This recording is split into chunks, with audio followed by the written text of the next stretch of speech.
রামেসা ধর্ষণ ও হত্যা মামলায় সাক্ষ্য দিলেন তার বাবা মা সহ ১৬ জন। ভোলায় তোফাল আহমেদের জানাজা, দাফনের প্রস্তুতি।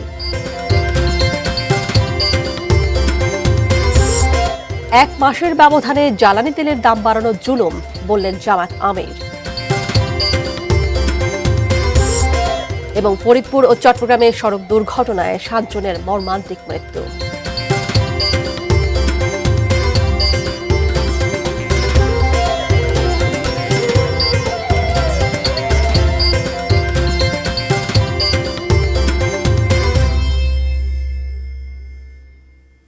এটিএন নিউজ দেখছেন। দেশের খবরে আপনাদের সবাইকে স্বাগত জানাচ্ছি। আমি তানিয়া আহমেদ। নাসির সিটেক্স গ্রুপের সৌজন্যে সংবাদ শিরোনামগুলো জানিয়ে দিচ্ছিলাম। পুরো সংবাদে যাচ্ছি। রাজধানীর পল্লবীতে ধর্ষণের পর শিশু রামিসাকে হত্যা মামলায় তার বাবা মা সহ এ পর্যন্ত ১৬ জনের সাক্ষ্য গ্রহণ শেষ হয়েছে। সকালে রামিসার বাবা ও বড় বোন সহ পরিবারের সদস্যরা আদালতে হাজির হন সাক্ষ্য দিতে। 10:38 সাক্ষ্য গ্রহণ শুরু হয়। প্রথম সাক্ষী হিসেবে সাক্ষ্য দেন রামিসার বাবা ও মামলার এজাহারকারী আব্দুল হান্নান মোল্লা। এরপর রামিসার মা সাক্ষ্য দেন। ঢাকা মহানগর শিশু সহিংসতা দমন ট্রাইব্যুনালে চলছে এই সাক্ষ্য গ্রহণ। সাক্ষ্য গ্রহণের জন্য ১৭ জনকে সমন পাঠানো হয়েছে আদালত থেকে। তবে আজ প্রথম দিনে কতজনের সাক্ষ্য নেওয়া হবে তা নির্ভর করছে ঢাকা মহানগর শিশু সহিংসতা দমন ট্রাইব্যুনালের বিচারক মাহসুর সালেকিনের ওপর। এর আগে সোহেল রানা ও তার স্ত্রী স্বপ্না খাতুনের বিরুদ্ধে অভিযোগ গঠনের মধ্য দিয়ে বিচার শুরু হয়। গত ১৯ মে মিরপুর পল্লবীর একটি ফ্ল্যাট থেকে দ্বিতীয় শ্রেণীর ছাত্রী রামিসার মাথাহীন মৃতদেহ উদ্ধার করে পুলিশ। সেদিনই স্বপ্না খাতুন এবং প্রধান অভিযুক্ত সোহেল রানাকে গ্রেফতার করা হয়।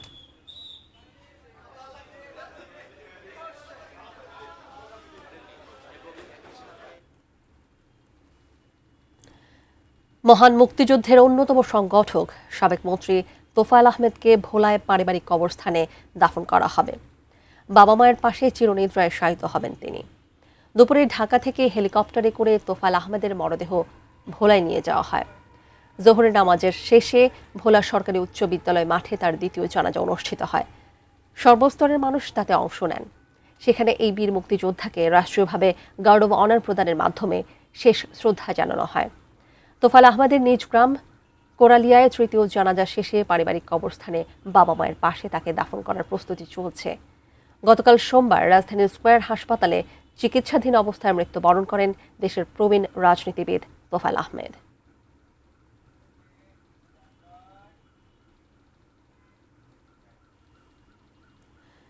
জাতীয় সংসদের বিরোধী দলীয় নেতা ও জামায়াতে ইসলামের আমির ডাক্তার শফিকুর রহমান বলেছেন, ১ মাসের ব্যবধানে জ্বালানি তেলের দাম বাড়ানো জনগণের উপর এক ধরনের জুলুম। মূল্যবৃদ্ধি করতে হলেই তা সংসদে আলোচনা করা উচিত।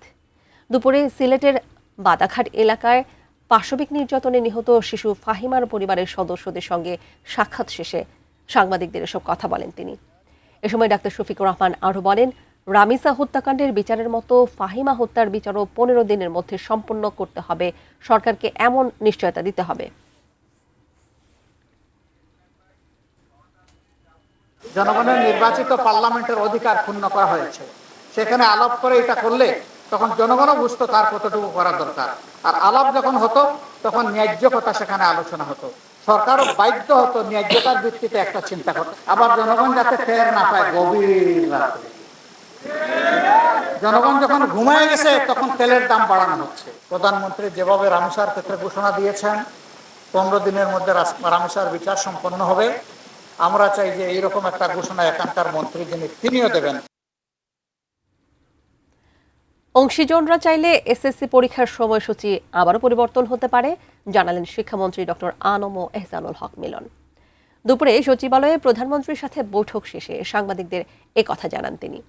বলেন, দায়িত্ব নিয়েই বর্তমান সরকার এসএসসি ও এইচএসসি পরীক্ষার জট কমিয়ে আনার কাজ শুরু করে। বিভিন্ন অংশীজনের সাথে দফায় দফায় বৈঠক করে সিদ্ধান্ত নেওয়া হয়। আগামী রমজানের আগেই অনুষ্ঠিত হবে ২০২৭ সালের এসএসসি পরীক্ষা। সম্ভাব্য সূচি অনুযায়ী পরীক্ষা শুরু হবার কথা ৭ জানুয়ারি থেকে। তবে পরীক্ষার এই সময় বেশি এগিয়ে আনা হয়েছে বলে সম্প্রতি নানা আলোচনা চলছে সামাজিক যোগাযোগ মাধ্যমে। মন্ত্রী জানান, পরীক্ষার সম্ভাব্য সূচির আগেই সিলেবাস শেষ করা হবে। পরীক্ষার প্রস্তুতিতে ঘাটতিও হবে না। প্রধানমন্ত্রীও এ বিষয়ে অবগত আছেন। তবে পরীক্ষার্থী এবং অভিভাবকরা চাইলে পরীক্ষার তারিখ পুনর্বিবেচনা করা যেতে পারে। আমরা স্টেক হোল্ডারের সাথে কথা বলেছি, বলে তাদেরকে জানতে চাইলাম যে আমরা কি রোজার পরেই পরীক্ষাটা নেব না রোজার আগে নেব। তো স্টেক হোল্ডারও বললো রোজার আগেই শেষ করে দেন। সেই জন্য আমরা 7ই জানুয়ারি শুরু করব এবং 8ই ফেব্রুয়ারি আমরা শেষ করে দেবো। একটু লম্বা রুটিন দিয়েছি। এখন আবার সোশ্যাল মিডিয়াতে সবাই বলছে যে না এটা বেশ এগিয়ে গিয়েছে। আমরা তো আলোচনা করে ডিক্লেয়ার করেছি, এখন দেখছি আপনারা বলছেন, তো ঠিক আছে আমরা পাবলিক ওপিনিয়ন পোল যদি হয় আবার আমরা বুঝতে পারি, এত কিছু না। এবারে নিয়ে নিচ্ছি একটা বিরতি, এরপর জানিয়ে ফিরছি।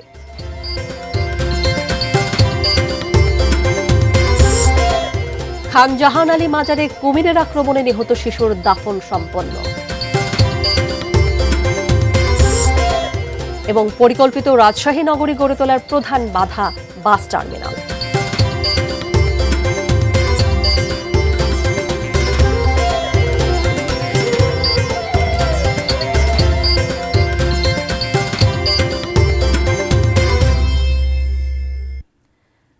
বিরতির পর ফিরে এসে স্বাগত জানাচ্ছি দেশের খবরে। ফরিদপুরের ভাঙায় একই পরিবারের 4 জন এবং চট্টগ্রামের কর্ণফুলীতে বাবা ছেলে সড়ক দুর্ঘটনায় নিহত হয়েছেন। ভোর পৌনে 4টার দিকে ভাঙা এলাকায় দাঁড়িয়ে থাকা ট্রাকের পেছনে একটি প্রাইভেট কার নিয়ন্ত্রণ হারিয়ে ধাক্কা দেয়। ঘটনাস্থলেই প্রাইভেট কারের চালক সহ 5 যাত্রীর মৃত্যু হয়। জানা গেছে মালয়েশিয়া প্রবাসী আরিফ ইসলাম পরিবারের সদস্যদের নিয়ে প্রাইভেট কারটিতে করে যাচ্ছিলেন। দুর্ঘটনায় আরিফুল ইসলাম, তার মা নূরজাহান বেগম, বোন আয়েশা বেগম ও ভাই শিশু আশরাফুল ঘটনাস্থলেই মারা যান। তাদের বাড়ি যশোরের ঝিকরগাছায়। সকালে চট্টগ্রামের কর্ণফুলীতে পিকআপ ভ্যান ও মোটর সাইকেলের সংঘর্ষে দৌলতপুর বহুমুখী উচ্চ বিদ্যালয়ের শিক্ষক বিধান মল্লিক এবং তার বাবা দুর্গাপদ মল্লিক নিহত হন। মৈজাটেক থানা পুলিশ জানায়, নতুন ব্রিজ থেকে মোটর সাইকেলে বিধান মল্লিক ও তার বাবা গ্রামে যাচ্ছিলেন। পথে একটি পিকআপ ভ্যান তাদের ধাক্কা দেয়। ঘটনাস্থলেই মারা যান দুর্গাপদ মল্লিক। পরে চট্টগ্রাম মেডিকেলের আইসিইউতে চিকিৎসাধীন অবস্থায় ছেলে বিধান মল্লিকেরও মৃত্যু হয়।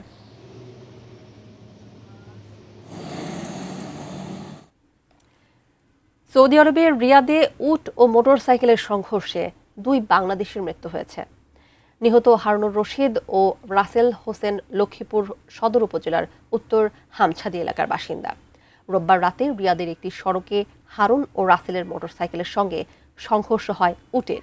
এতে গুরুতর আহত হন তারা। পরে স্থানীয়রা উদ্ধার করে হাসপাতালে নিয়ে গেলে চিকিৎসক তাদের মৃত ঘোষণা করেন। নিহত হারুন ও রাসেল ঘনিষ্ঠ বন্ধু ছিলেন। তাদের মৃত্যুর খবর পৌঁছলে পরিবার ও এলাকায় নেমে আসে শোকের ছায়া।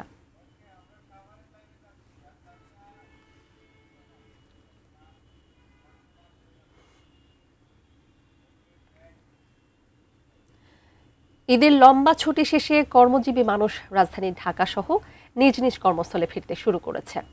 কোথাও যানজটের আভাস নেই। সাভার গেন্ডা বাসস্ট্যান্ড থেকে বিস্তারিত জানাচ্ছেন প্রতিনিধি কামরুজ্জামান। কামরুজ্জামান, যারা ফিরে আসছেন তারা নির্বিঘ্নে আসছেন কিনা আপনি আছেন একটু জানাবেন সাভার থেকে।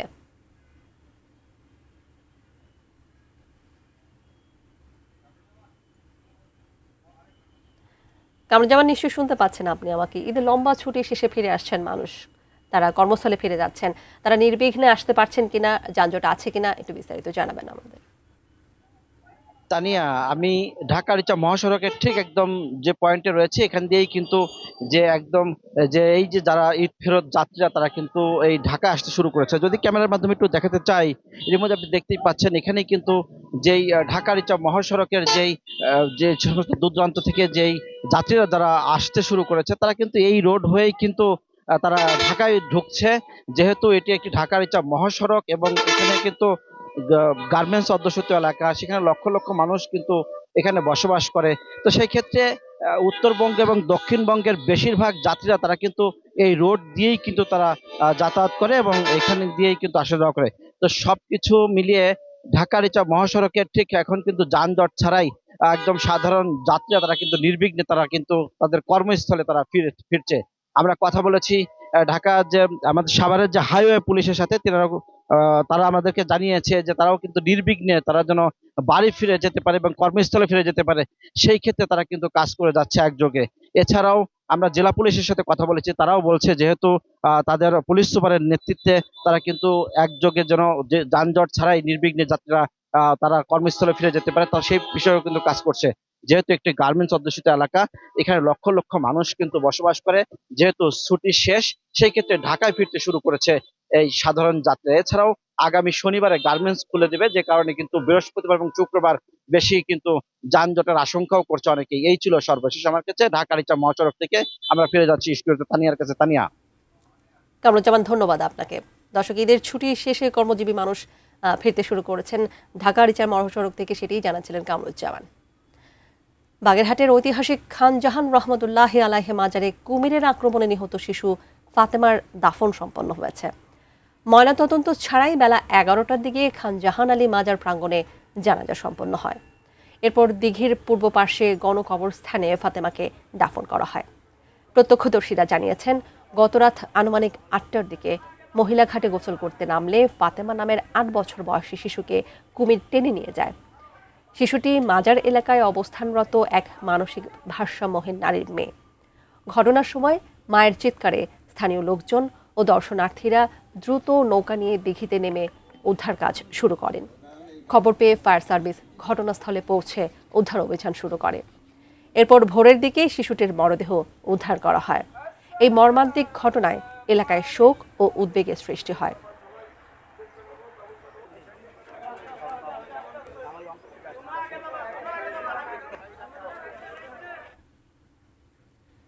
মেহেরপুরের গাংনীতে টায়ার চুরি করতে গিয়ে গণপিটুনিতে অজ্ঞাত পরিচয় এক চোর নিহত হয়েছেন।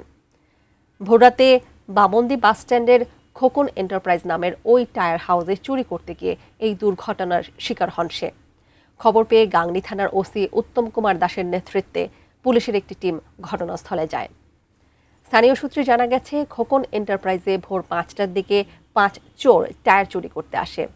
ওই দোকানের তালা ভেঙে সেখানে থেকে 3 জোড়া ট্রাকের টায়ার তাদের পিকআপে তুলে নেয়।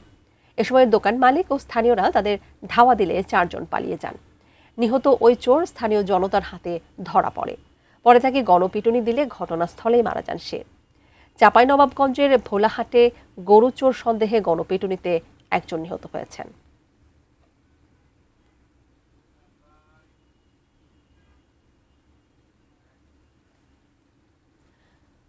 পরিকল্পিত রাজশাহী নগরী গড়ে তোলার প্রধান বাধা শহরের ভেতরের বাস টার্মিনাল। বিভিন্ন এলাকার বাস কাউন্টারগুলোর কারণেও লেগে থাকে যানবাহন ও মানুষের জট, ফলে ঘটছে দুর্ঘটনা। শহরের উপকণ্ঠে বাস টার্মিনাল সরিয়ে নেয়ার দাবি সচেতন মহলের। রাজশাহীর বাস টার্মিনাল নিয়ে সহকর্মী বুলবুল হাবিবের ধারাবাহিক 2 পর্বের প্রথম পর্ব আজ। সড়ক জুড়ে রাখা হয়েছে দূরপাল্লার যানবাহনগুলো। এখানেই চলছে ধোয়া মোছার কাজ, পাশ কাটিয়ে অন্য গাড়ি চলাচলই দায়, ফলে লেগে থাকছে জট, প্রায় ঘটছে দুর্ঘটনা। এটা নগরীর শিরোইল এলাকার কেন্দ্র বাস টার্মিনালের চিত্র। নগরীর প্রাণকেন্দ্রে অবস্থিত এই বাস টার্মিনালের ভিতরে অবস্থা নাজুক। এই টার্মিনাল থেকে মূলত আন্তঃউপজেলা বাসগুলো চলাচল করে। এছাড়া নগরীর ভদ্রা মোড় ও রেলগেট মোড়েও অস্থায়ী কাউন্টার তৈরি করে যাত্রী তোলায় রেহাই মিলছে না যানজটের ভোগান্তি থেকে। পরিবহন শ্রমিকরা বলছেন, টার্মিনালের ভিতরে অবস্থা নাজুক হওয়ায় তারা বাধ্য হয়ে সড়কের উপর গাড়ি রাখছেন। রাস্তা বন্ধ করাটা আমাদের জন্য ঠিক না, পরিস্থিতির কারণে আমাদের রাখতে হয়। ভিতরে ঢুকালে গাড়িটা ঘোরার সমস্যা, ভেতরে ধরেন হাঁটু পানি কাদা হয়ে আছে, আর ভেতরে ধরেন গাড়ির সেরকম জায়গাও নাই রাখার। ঢাকাগামী কোচ ও লোকাল বাসগুলো ছেড়ে যায় পাশের শিরোইল বাস টার্মিনাল থেকে। এই টার্মিনাল থেকে যাত্রী নিয়ে বাসগুলোকে শহরের জনবহুল এলাকা সাগরপাড়া, আলুপট্টি, পঞ্চবটি, কেদুরমোড় ঘুরে রাজশাহী ঢাকা হাইওয়েতে ওঠে। ফলে ভোগান্তি যেমন যাত্রীদের তেমনি পুরো নগরবাসীরও।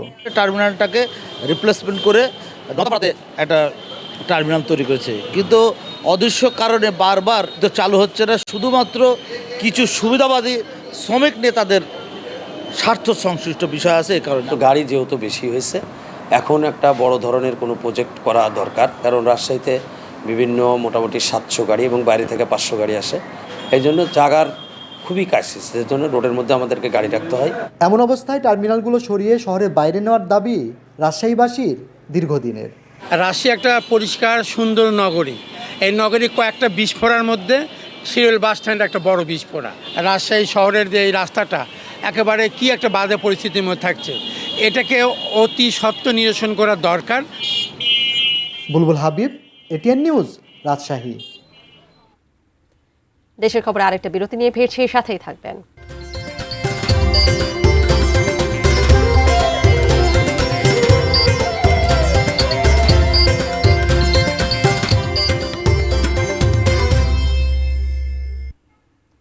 ফিরে এসে আবারও স্বাগত জানাচ্ছি দেশের খবরে। ঈদুল আজহার দীর্ঘ ছুটিকে কাজে লাগিয়ে পর্যটকরা ছুটে আসে লেক পাহাড়ের শহর রাঙামাটিতে। ঝুলন্ত সেতু থেকে বিস্তারিত জানাতে যুক্ত হচ্ছেন প্রতিনিধি ইমতিয়াজ কামাল ইমন। ইমতিয়াজ, এবারের ঈদের ছুটিতে লোক সমাগম কেমন দেখছেন ঝুলন্ত সেতুতে, একটু জানাবেন আমাদের বিস্তারিত।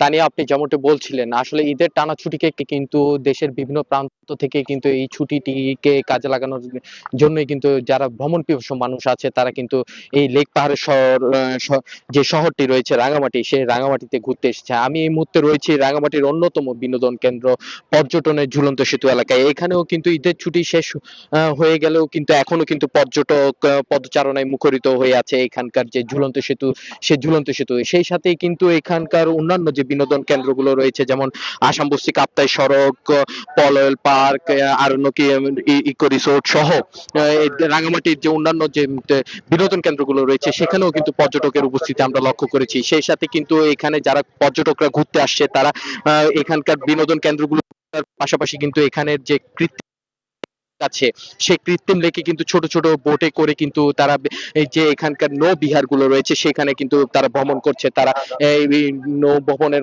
পাশাপাশি কিন্তু তারা এখানকার যে লেকের পাড়ে যে সকল প্রাকৃতিক ঝর্ণা রয়েছে সেই ঝর্ণাগুলোতেও কিন্তু তারা ভিড় জমাচ্ছেন এবং সেই ঝর্ণার পানিতে তারা তাদের যে শরীর ভিজাচ্ছেন। এই যে আমি এখন যে ঝুলন্ত সেতুতে আছি, আমি যদি একটু দেখাতে চাই, এখানে কিন্তু বিপুল পরিমাণে পর্যটক কিন্তু এই মুহূর্তে যে সেতুটি রয়েছে সেখানে ভ্রমণ করছে এবং তারা তাদের পরিবার পরিজন নিয়ে কিন্তু ছুটির শেষ হওয়ার পরেও কিন্তু তারা কিন্তু এখনো তারা ভ্রমণ করছে এবং তারা এই ঝুলন্ত সেতুর সাথে তাদের যে স্মৃতি সেটি তাদের মুঠোবন্দি করছে। এবং তারা আমি এখানে আসা পর্যটকদের সাথে কথা বলছিলাম, তারা বলছে যে এই যে তাদের যে ঈদের টানা ছুটি, সেই ছুটিকে তারা কাজে লাগিয়ে তাদের পরিবার পরিজনকে কিছুটা সময় দেওয়ার জন্য কিন্তু তারা এখানে রাঙামাটিকে বেছে নেয় এবং তারা এখানকার যে প্রাকৃতিক সৌন্দর্য সেটি উপভোগ করতেই কিন্তু এখানে বারবারই ছুটে আসেন। সেই সাথে আমি যদি একটু বলতে চাই, এখানকার আরেকটি অন্যতম যে পর্যটক কেন্দ্র রয়েছে সাজেক ভ্যালি, সেখানেও কিন্তু পর্যটকের উপচে পড়া ভিড় আমরা জানতে পেরেছি। আমি কথা বলেছিলাম সেখানকার কটেজ মালিক সমিতির সভাপতি সুবর্ণ দেব বর্মনের সাথে। তিনিও আমাকে যেটি জানিয়েছেন যে তাদের যে কটেজ গুলো রয়েছে সেগুলো শতভাগ বুকিং আছে এবং যে এখানকার পর্যটকদের নিরাপত্তার সাথে কিন্তু এখানে টুরিস্ট পুলিশের পাশাপাশি স্থানীয় পুলিশ কাছে যাতে করে এখানে পর্যটকের কোনো অপ্রীতিকর ঘটনা যাতে না পড়েন। তো সব মিলিয়ে এই ছিল আমার কাছে রাঙামাটি থেকে। তানিয়া, ধন্যবাদ আপনাকে ইমন। দর্শক, রাঙামাটিতে ঝুলন্ত সেতুতে পর্যটকরা ঘুরতে গেছেন সে বিষয়ে জানাচ্ছিলেন আমাদের সহকর্মী ইমতিয়াজ কামাল ইমন। ঈদুল আজহার ছুটিতে কক্সবাজার সমুদ্র সৈকতে সমাগম ঘটে লাখো পর্যটকের। দীর্ঘ ছুটিকে ঘিরে পর্যটন খাতে ফিরে আসে প্রাণ চাঞ্চল্য। তবে খাত সংশ্লিষ্টরা বলছেন ভিন্ন কথা, প্রত্যাশিত ব্যবসা হয়নি এবারের ঈদুল আজহায়। সমুদ্র সৈকতের সুগন্ধা থেকে বিস্তারিত জানাতে যুক্ত হচ্ছেন প্রতিনিধি অর্পণ বড়ুয়া। পবিত্র ঈদুল আজহার ছুটি শেষ হলেও কক্সবাজার সমুদ্র সৈকতে পর্যটকদের ভিড় কমেনি। এই মুহূর্তে রয়েছে সৈকতের সুগন্ধা পয়েন্টে। দেখতে পাচ্ছি এই জায়গাটায় হাজারো মানুষের পর্যটকদের পদভারে একেবারে মুখরিত হয়ে উঠেছে। কেউ এসেছেন প্রিয়জনকে সাথে নিয়ে, আবার অনেকে এসেছেন পরিবার পরিজনকে সাথে নিয়ে সমুদ্র ভ্রমণে। ঈদের ছুটি শেষ হলেও একেবারে দেশের নানান প্রান্ত থেকে আগত পর্যটকদের পদভারে সমুদ্র সৈকতের সুগন্ধা পয়েন্ট মুখরিত হয়ে আছে। সমুদ্র সৈকতে ঠিক এই মুহূর্তে আমরা দেখতে পাচ্ছি হাজারো পর্যটক একেবারেই সমুদ্রের নোনা জলে সমুদ্র স্নানে নিমগ্ন হয়েছেন। আবার অনেকেই দেখতে পাচ্ছি, বিশেষ করে যারা শিশু এবং কম বয়সী মানুষ আছে, তারা কিন্তু সমুদ্রের যে ভেজা বালি, সেই ভেজা বালিতে আসলে নানান ধরনের খেলার ছলে আসলে মেতে রয়েছে। এখানে সবচেয়ে বেশি আকর্ষণীয় যে বিষয় সেটি হচ্ছে সমুদ্র স্নানে মেতে থাকা। সমুদ্র স্নানে পর্যটকরা মেতে আছেন সৈকতের সুগন্ধা, কলাতলি এবং লাবণী সহ বিভিন্ন জায়গায়। পবিত্র ঈদুল আজহার ছুটি উপলক্ষে কক্সবাজার সমুদ্র সৈকতে টানা যে 7 দিনের ছুটি ছিল, সেই টানা 7 দিনের ছুটিতে বিপুল পরিমাণ পর্যটকের সমাগম ঘটেছে। আমরা একটু কয়েকজন পর্যটকের সাথে কথা বলবার চেষ্টা করব। আপনি নিশ্চয়ই কক্সবাজার সমুদ্র সৈকতে ভ্রমণ এসেছেন, আমরা দেখতে পাচ্ছি, কেমন লাগছে আপনার? আমার কাছে খুব ভালোই লাগছে, জীবনে প্রথমবার কক্সবাজার আসছি, তাও আবার ফ্যামিলির সাথে, খুব এনজয় করছি। আপনি নিশ্চয়ই আপনি যদি কিছু বলতেন। হ্যাঁ, এই যে ফ্যামিলি নিয়ে আসছে, অনেক খুশি হলাম, অনেক সুন্দর পরিবেশ। বিপুল সংখ্যক পর্যটক আসলে কক্সবাজার সমুদ্র সৈকতে ভ্রমণে এসেছেন, কিন্তু পর্যটন ব্যবসায়ীরা বলছেন অন্যান্য বারের তুলনায় আশানুরূপ পর্যটকের সমাগম এই ঈদ উল আজহার ছুটিকে কেন্দ্র করা হয়নি, যার কারণে ব্যবসাও আসলে আশানুরূপ হয়নি বলে তারা বলছেন। কক্সবাজার সমুদ্র সৈকতে আগত পর্যটকদেরকে নিরাপত্তা দেওয়ার জন্য টুরিস্ট পুলিশের পাশাপাশি এখানে বিচ কর্মীরাও কাজ করছেন। পাশাপাশি আরেকটি বিষয় জানিয়ে রাখতে চাই, আগত পর্যটকরা যারা সমুদ্রে নামেন তাদের দিকে একেবারে তীক্ষ্ণ দৃষ্টি রাখছেন লাইফগার্ড, যাতে কোনো দুর্ঘটনা সংঘটিত না হয়, সেই বিষয়টিকে মাথায় রেখেই তারা আসলে কাজ করছেন। কক্সবাজার সমুদ্র সৈকতের সুগন্ধা থেকে চুকুই ছিল এখানকার সবশেষ। এই ছিল দেশের খবরের সর্বশেষ। ধন্যবাদ এতক্ষণ আমাদের সাথে থাকার জন্য।